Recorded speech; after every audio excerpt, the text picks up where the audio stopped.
A Shevet Yehudá discute com outras tribos. Desde os tempos antigos, a Shevet Yehudá, geralmente apoiada pela Shevet Benjamim, se considerava superior, uma vez que Yehudá era a tribo dos reis. Isso gerou conflitos, já que algumas outras tribos também se consideravam especiais. Em particular, Efraim reivindicava uma posição superior entre as tribos porque era descendente de Yosef, o governante. Quando Davi cruzou o Jordão, ele foi saudado e escoltado para casa principalmente por partidários da Shevet Yehudá e da Shevet Benjamim. Poucas das outras tribos estavam representadas. Assim que o rei chegou a Gilgal, sua primeira parada em Eretz Israel, um grupo de judeus veio até ele com uma reclamação. O que é isso que nossos irmãos da tribo de Judá fizeram? Eles trouxeram o rei e sua família para casa em segredo. Eles seriam os únicos dignos do privilégio de acompanhar o rei. Quando os homens de Judá ouviram essa reclamação, eles responderam: o rei é da nossa Shevet, ele é um de nós. Portanto, é apropriado que o tragamos para casa. Por que isso os incomoda? Vocês acham que o rei deu comida ou presentes para nós? Vocês não precisam ter ciúme de nós.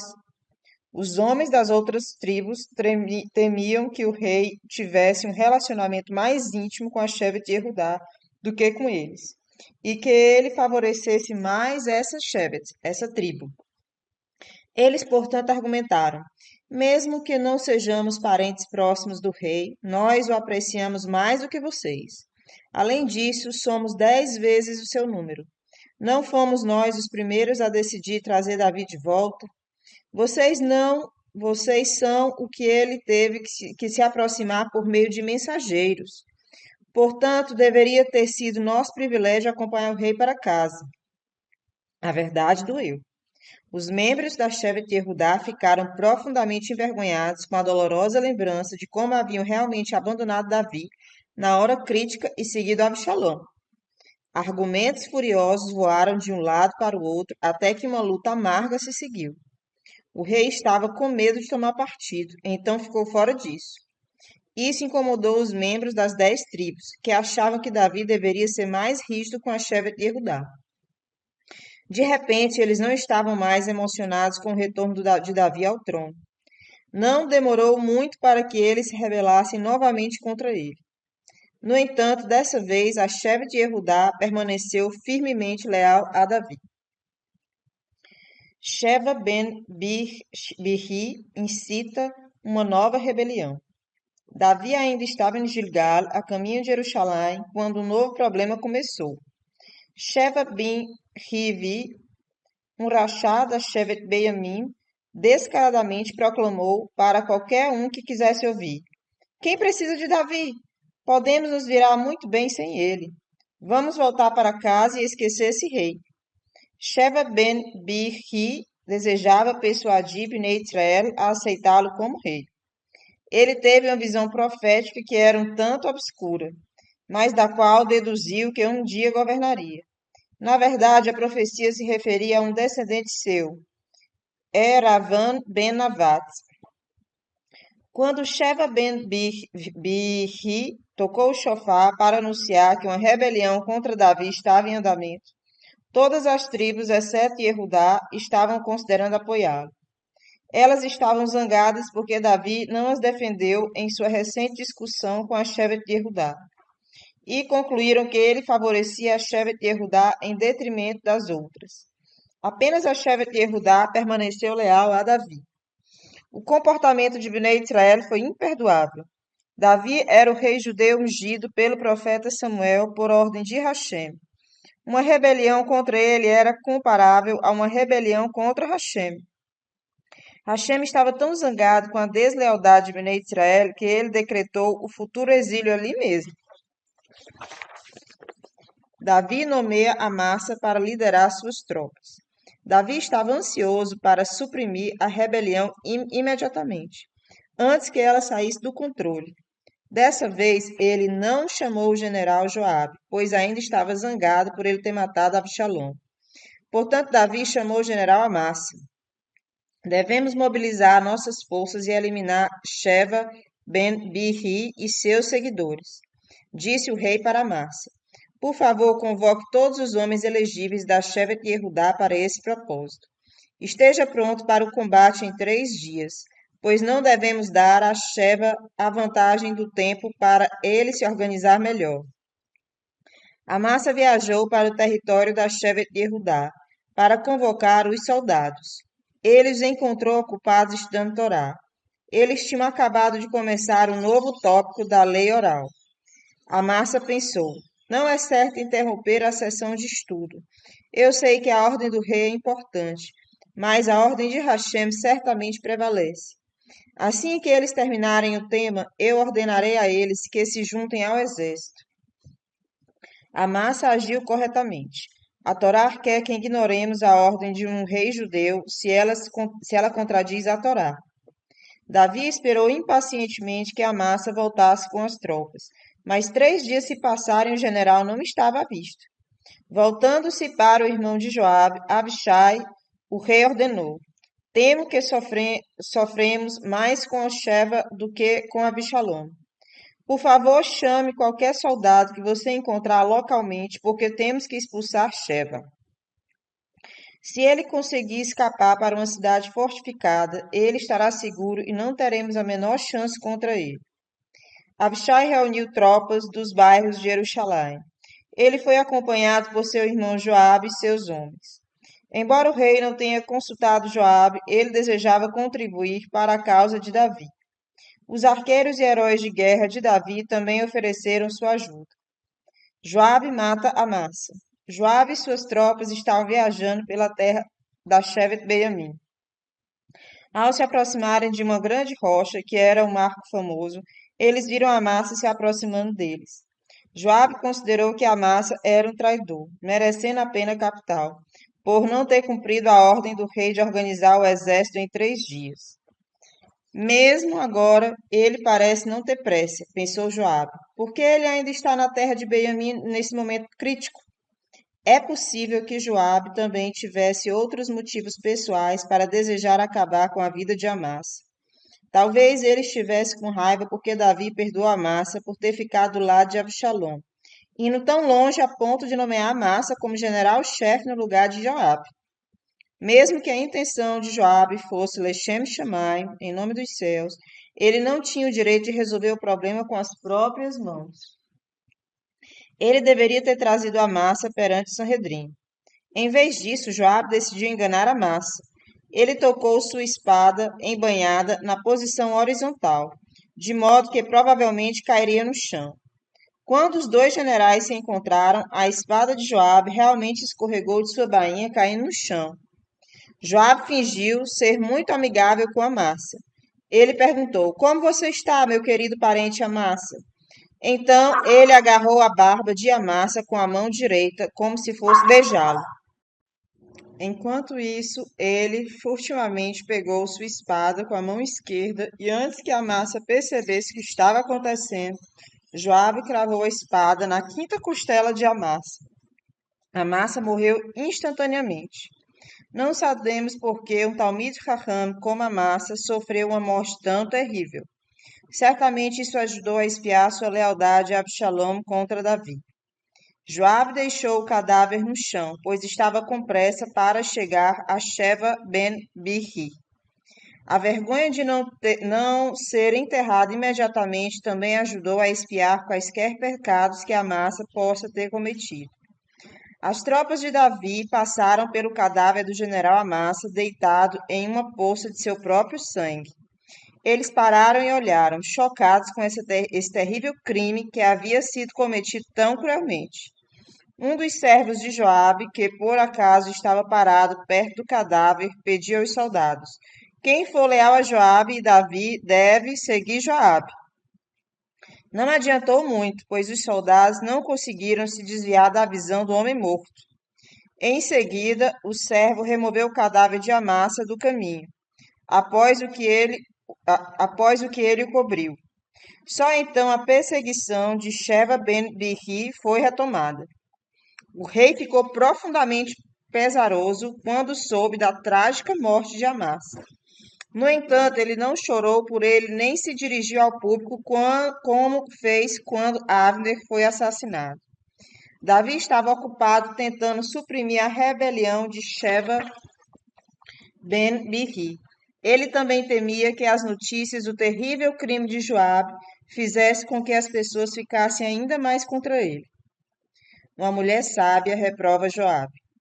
Sheba ben-Bikri rumou para o norte de Eretz Israel. Em cada cidade onde parava, estava tentando convencer os cidadãos em aceitá-lo como rei. Quando chegou à cidade de Avel, na região nordeste de Eretz Israel, seus moradores garantiram-lhe que estavam do seu lado.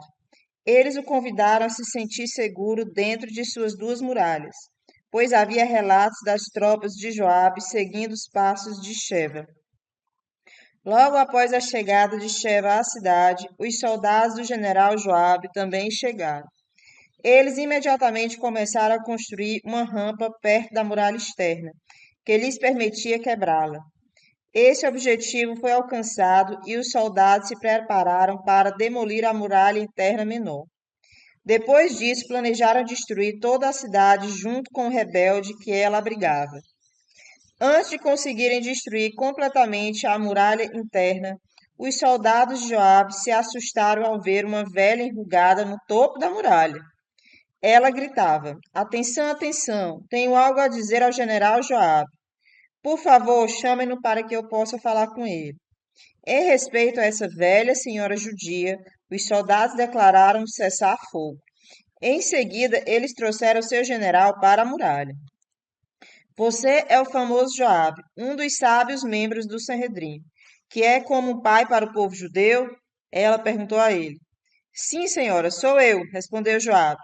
Nesse caso, por favor, ouça as palavras de sua humilde serva, disse a velha senhora enrugada com grande humildade. Você tem toda a minha atenção, respondeu o general. A velha o reprovou. Por que você começou a atacar a nossa cidade imediatamente após a sua chegada? Isso certamente não é a coisa certa a se fazer.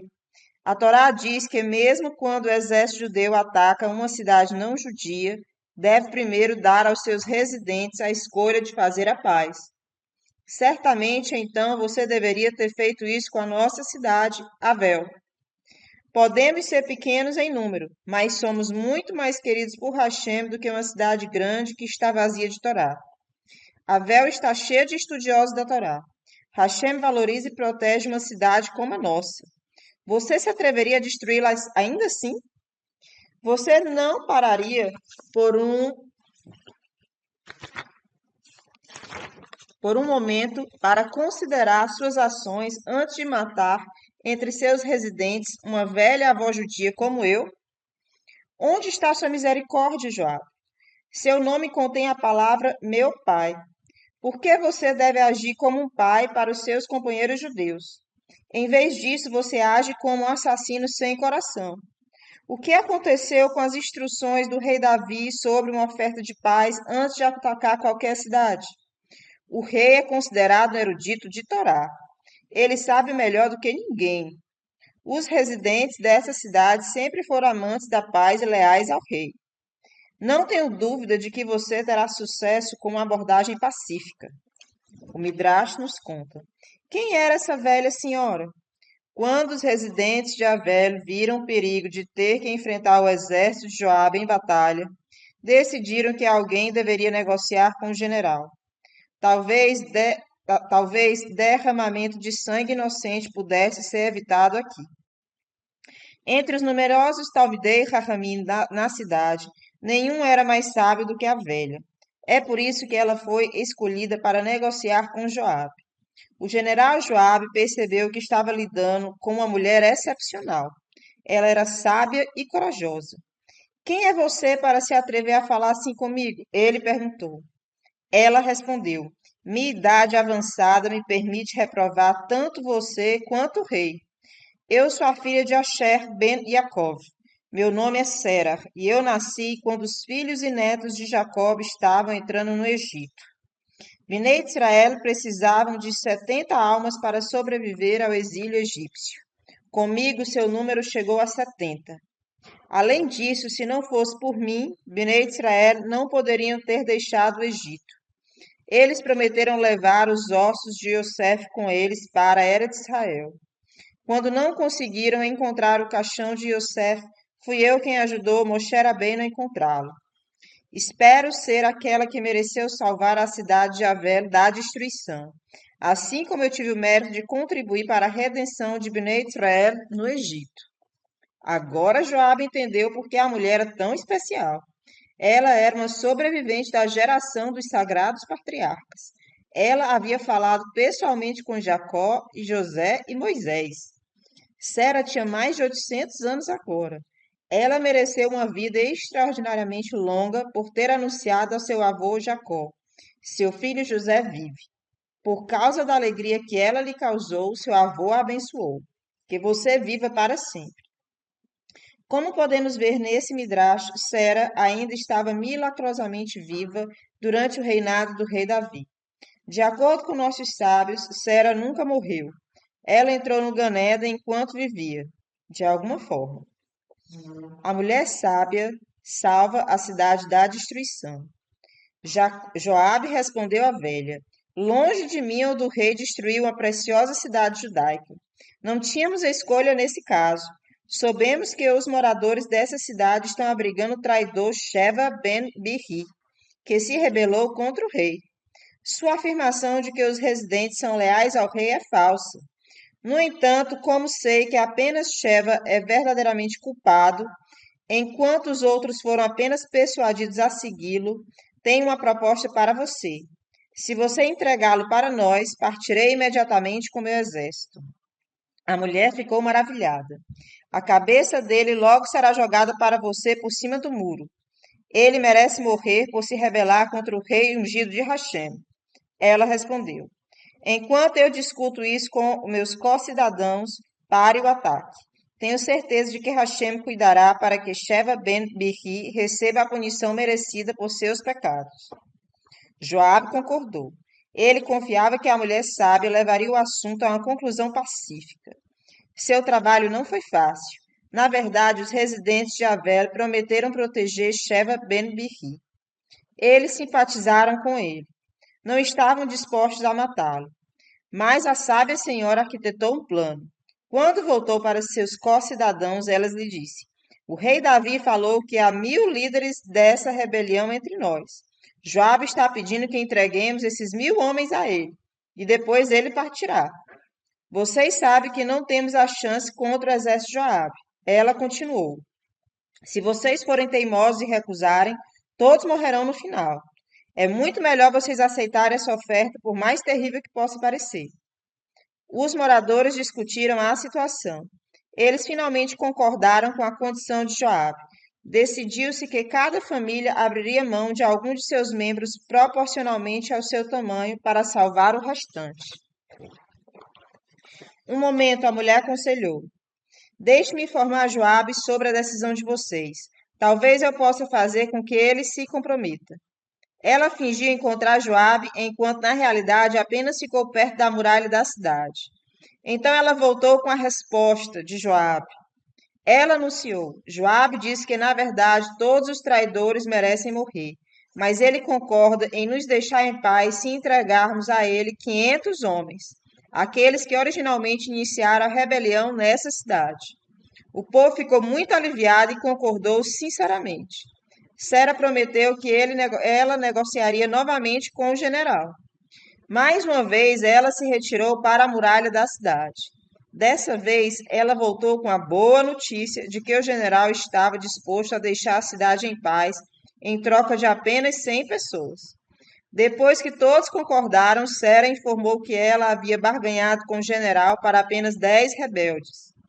Finalmente, ela trouxe a notícia mais alegre de todas. Joabe poupará a cidade se vocês simplesmente entregarem uma pessoa, um não residente com o nome de Sheva ben Birri. Foi ele quem começou a rebelião. Ele merece morrer de qualquer forma. A atmosfera era de puro alívio e alegria. Sheva foi morto e a sua cabeça jogada por cima do muro para Joabe. Joabe ficou maravilhado em saber que a sua missão foi cumprida. Ele tocou um chofar para anunciar que todos os soldados estavam livres para retornar a Jerusalém. Ele informou ao rei que a rebelião havia sido anulada. Há um passuco em Kohelet, Eclesiastes 9:18. A sabedoria é melhor do que as armas de guerra. O Midrash aplica isso a Sera. Sua sabedoria fez mais do que as armas de Joabe, pois com isso ela resgatou uma cidade inteira da beira da destruição.